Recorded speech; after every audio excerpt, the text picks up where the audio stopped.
This Minicam how-to video demonstrates how to terminate Proteus cable.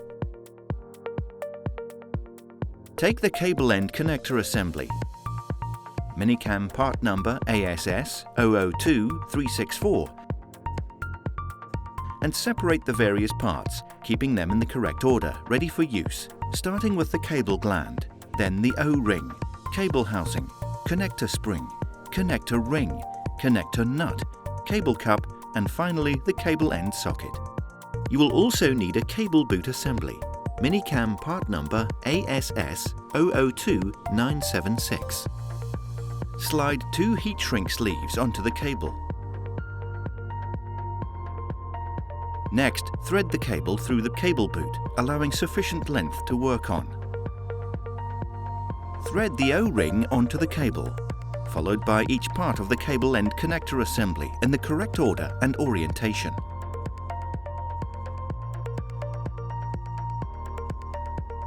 Use a sharp blade to cut back 60 mm of the orange-colored outer sleeve from the cable.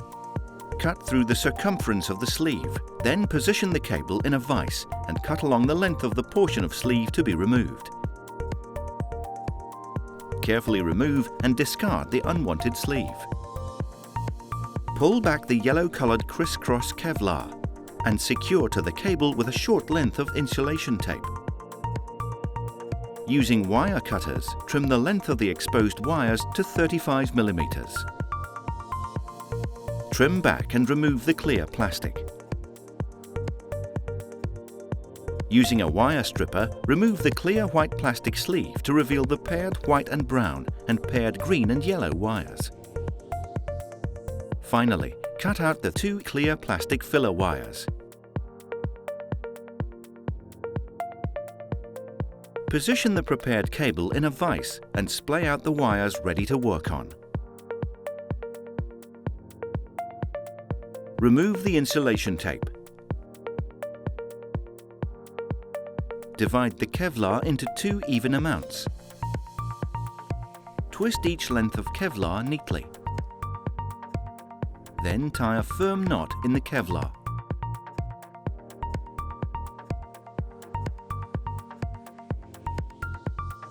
Apply superglue to the knot and allow to set for 1 minute. Tie another firm knot in the Kevlar and apply superglue as before. Allow to set for 1 minute. Then, using Kevlar scissors, trim back each length of Kevlar to remove any excess not required.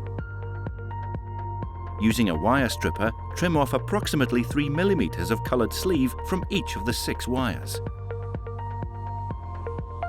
Tin the exposed tips of each wire. Position the cable end socket in the vise, ready to work on.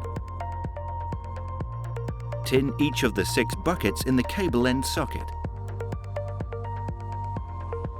Cut 6 10 mm lengths of 3 mm clear heat shrink sleeve.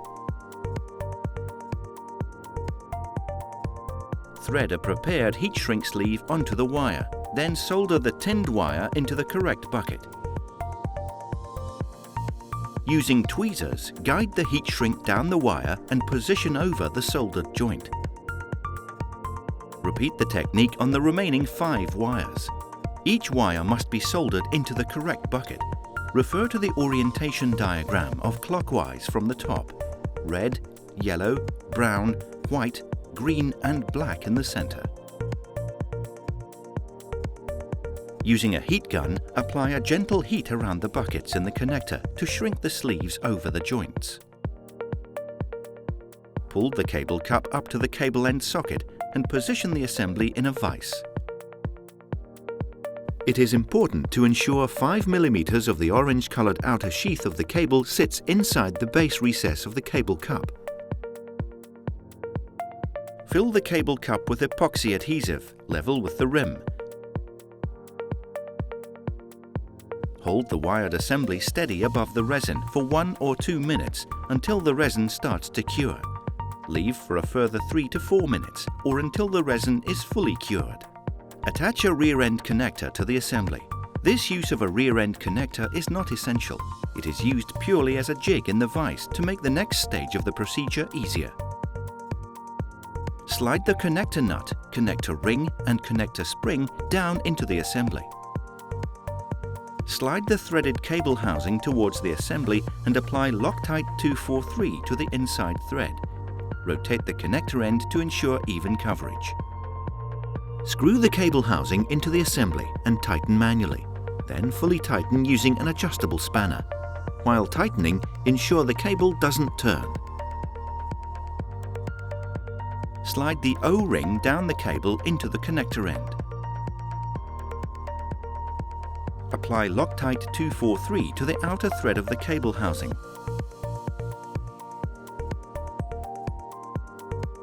Slide the cable boot down to meet the assembly. Use an adjustable spanner to fully tighten and secure the cable boot to the cable housing. While tightening, ensure the cable doesn't turn. Unscrew and remove the rear end connector used as a jig. Push the first heat shrink sleeve as far as it will go over the connector housing. Then use a heat gun to apply a gentle heat, shrinking the sleeve to form a seal. Grip the sleeve tightly for a few minutes to ensure a perfect seal is created. At the open end of the cable boot, wrap a length of self-amalgamating tape to seal the cable boot to the cable.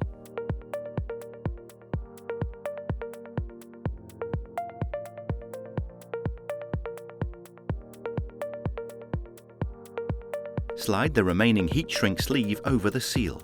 Then use a heat gun to apply a gentle heat, shrinking the sleeve to form a seal.